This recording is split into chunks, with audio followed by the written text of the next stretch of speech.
Right now, you're just another black felon lying about who he is! Why is my tactical sergeant face down on a truck? The body camera footage would later be replayed frame by frame on national news. But the moment that mattered most lasted less than 3 seconds. The instant an IC agent shoved an off-duty black tactical sergeant against his own truck and called him a papers felon, unaware that he was pinning down the lead hostage rescue operator for the city and triggering a chain reaction that would end in a $13.8 million settlement, criminal indictments, and the quiet dismantling of a federal career. It happened just after dawn on a Tuesday in late spring, the kind of gray, low-cloud morning where sound carries and neighborhoods are half awake. At the edge of Tacoma's revitalized industrial corridor, where old warehouses had been converted into short-term rentals, and light bled softly from kitchen windows as people packed lunches and checked phones. Sergeant Marcus Reed had parked his pickup along the curb outside one of those buildings, the engine off, the street empty except for a delivery van 2 blocks down, and he moved with the unhurried precision of someone who had spent 2 decades training his body not to waste motion. Lifting a gym bag from the sidewalk and placing it into the back seat before heading to the range for a voluntary skills refresher, he ran every Tuesday for younger officers. Reed wasn't in uniform, just tactical pants, a plain hoodie, running shoes worn thin at the heel. But there were tells anyone trained to see them would have noticed: posture straight but relaxed, head constantly scanning without looking nervous, hands never fumbling. The calm economy of movement common to people who had kicked in doors under live fire and learned the value of breathing slowly. Agent Paul Whitaker noticed none of that when he turned onto the block.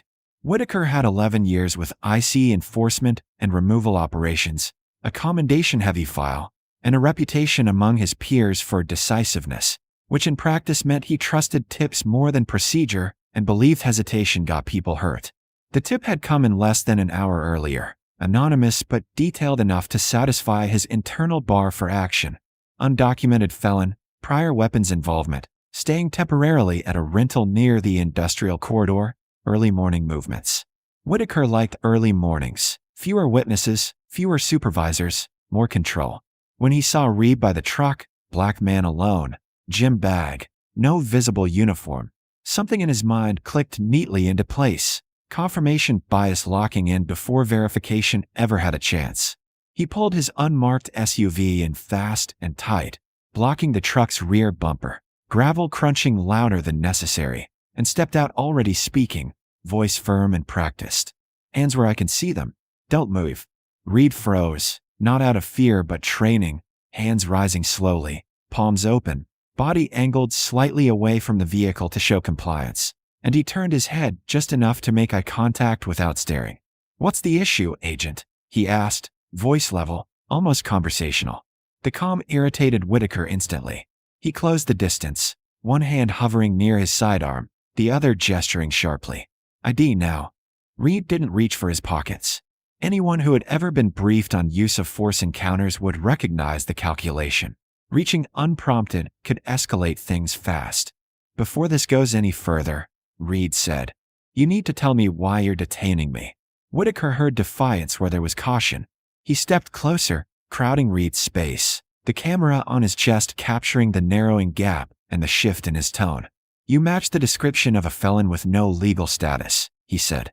"Failure to comply will escalate this fast." The words felon and no legal status hung in the air, heavy and inaccurate, and Reed felt the familiar tightening in his chest that came from recognizing a situation he'd seen from the other side too many times during joint task forces and ride-alongs, moments where assumption hardened into action before facts ever entered the room. "I'm off duty," Reed said evenly. "You're making a mistake." That was the sentence Whitaker would later say set him off, the one he claimed sounded like a threat, but on the footage it came out flat, informational, a warning delivered without heat. Whitaker reacted anyway, shoving Reed hard, pinning him chest first against the cold metal of the truck, forearm pressing between Reed's shoulder blades as his other hand forced Reed's cheek against the door, the camera jolting with the movement. "You don't get to lecture me," Whitaker snapped. "Where are your papers?" Across the street, a woman stepping out to walk her dog stopped short, phone already in her hand, eyes widening as she began recording. A second door opened farther down the block. Reed didn't struggle. He didn't curse. He didn't raise his voice. Years on the tactical team had taught him when force made sense and when patience won. "You need to get your hands off me," he said calmly. "This ends badly for you." Whitaker leaned in closer, voice dropping, the words captured cleanly by the mic. "I don't care what story you've got. Right now you're just another black felon lying about who he is." The sentence landed like a gavel strike, final and damning, and Reed closed his eyes for half a second, not in fear but in resignation, because he knew exactly what came next. The body camera was running. The neighbor's phone was up, and Whitaker had just said the quiet part out loud. Reed identified himself again, slowly, clearly, giving his name and rank, offering to show credentials, explaining that his badge was in the truck, that he was headed to a police-run training session, that this could be resolved with a single radio call. Whitaker ignored it all, tightening his grip, repeating the demand for papers, his breathing audible now, quickened by adrenaline and certainty.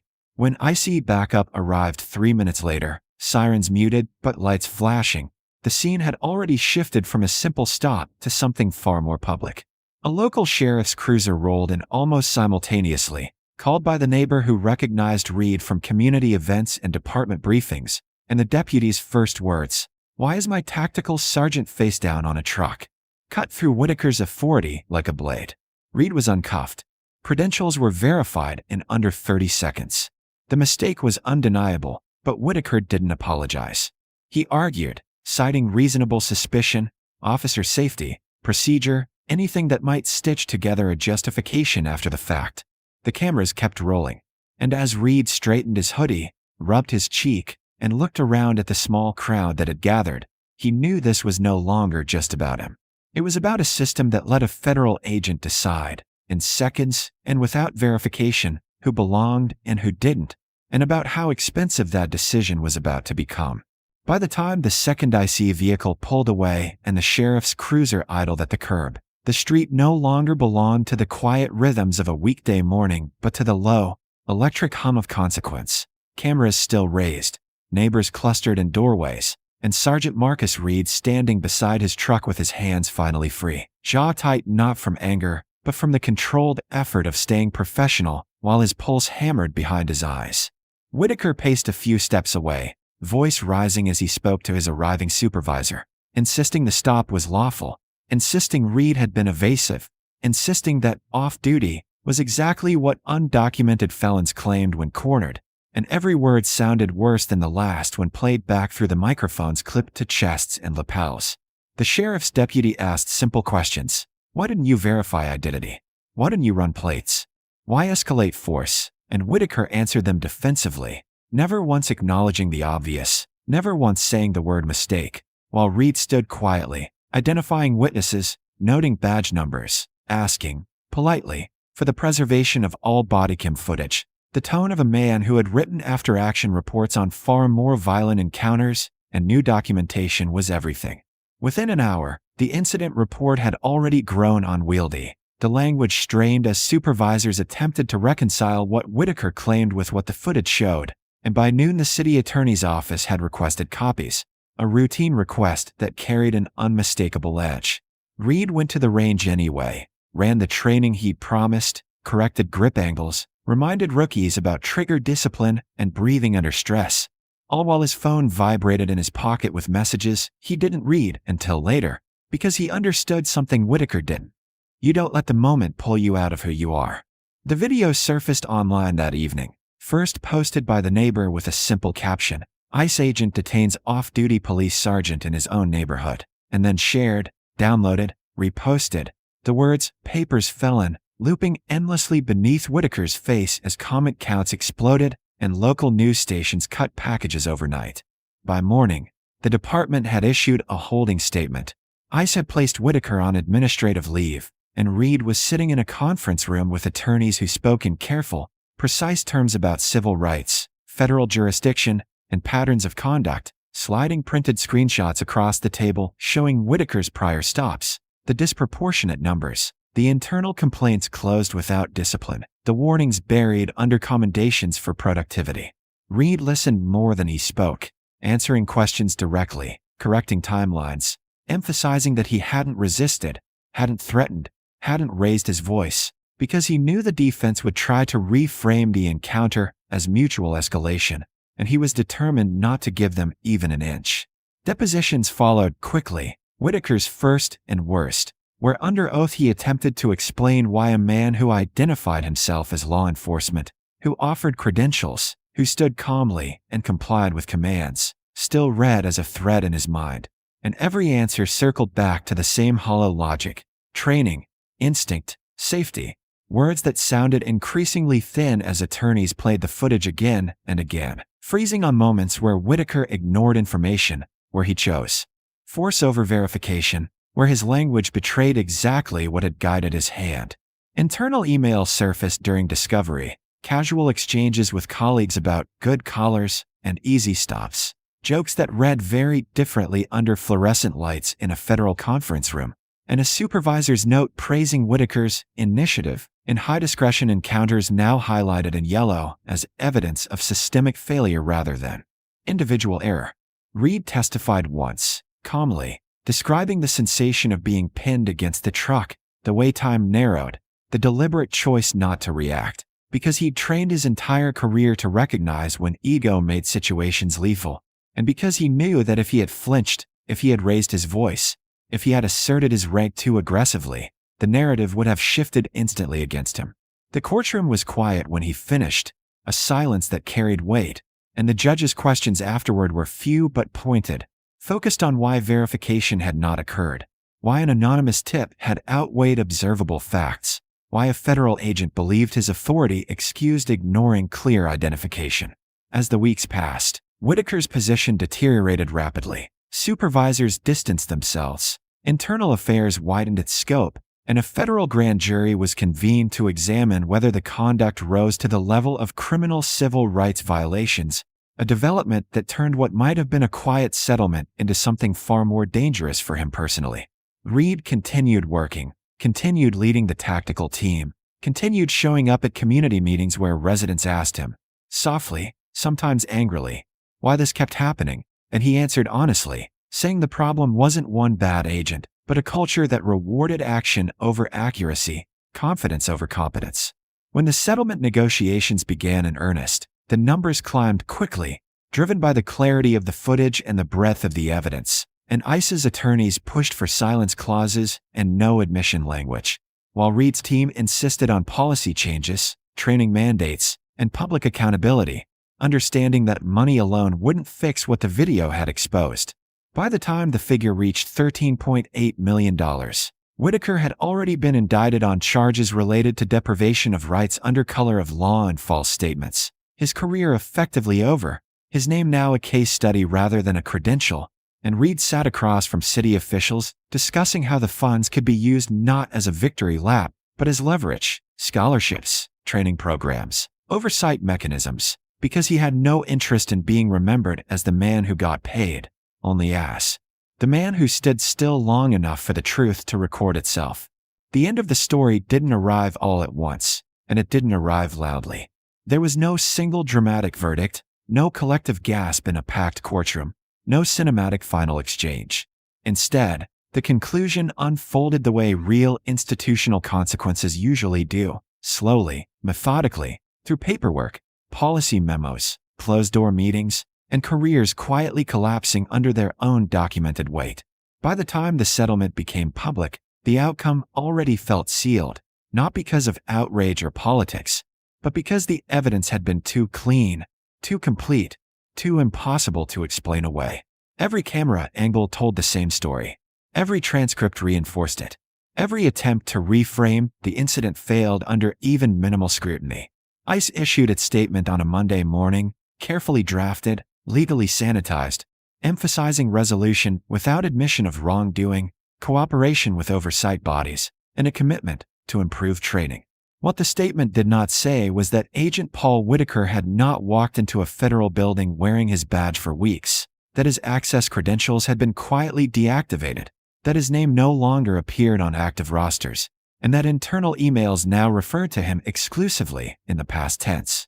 The federal indictment followed shortly after, unsealed with little fanfare. listing charges that mirrored the language civil rights attorneys had used from the beginning: deprivation of rights under color of law, false statements, excessive force. Whitaker's legal team attempted to negotiate, to narrow exposure, to frame his conduct as an unfortunate but isolated lapse, but the pattern evidence destroyed that strategy. Years of stops, years of complaints dismissed, years of anonymous tips treated as fact when they aligned with assumptions, all laid out in spreadsheets and timelines that made intent less relevant than outcome. The judge would later note that Whitaker hadn't needed to be malicious to be dangerous, that unchecked discretion combined with bias was enough. The $13.8 million settlement was approved unanimously by the Oversight Board, not because anyone believed money equaled justice, but because litigation would have exposed even more internal failures and cost more in the long run. The breakdown of the funds mattered. A significant portion was earmarked for mandatory cross-agency training that emphasized verification over confrontation, documentation over instinct. Another portion funded an independent civilian review office with authority to audit federal enforcement actions conducted alongside local departments. Reed insisted on those terms personally, pushing back when negotiators suggested symbolic gestures instead. He had no interest in plaques or apologies. He wanted systems changed in ways that would still exist when public attention moved on. When he stood at the press conference, he didn't raise his voice or dramatize the moment. He spoke the way he had on the street that morning: calm, deliberate, precise. He said the money would help, but the real victory was forcing institutions to slow down, to check themselves, to remember that authority did not eliminate the need for proof. He reminded reporters that if he had not been a police sergeant, if he had not been trained to stay still, if he had not known exactly how to speak without escalating, the outcome could have been far worse. And that was the part that should unsettle everyone. Whitaker did not attend the press conference. He appeared months later in a federal courtroom, no uniform, no badge, sitting quietly as the judge reviewed the findings. The sentencing hearing was brief.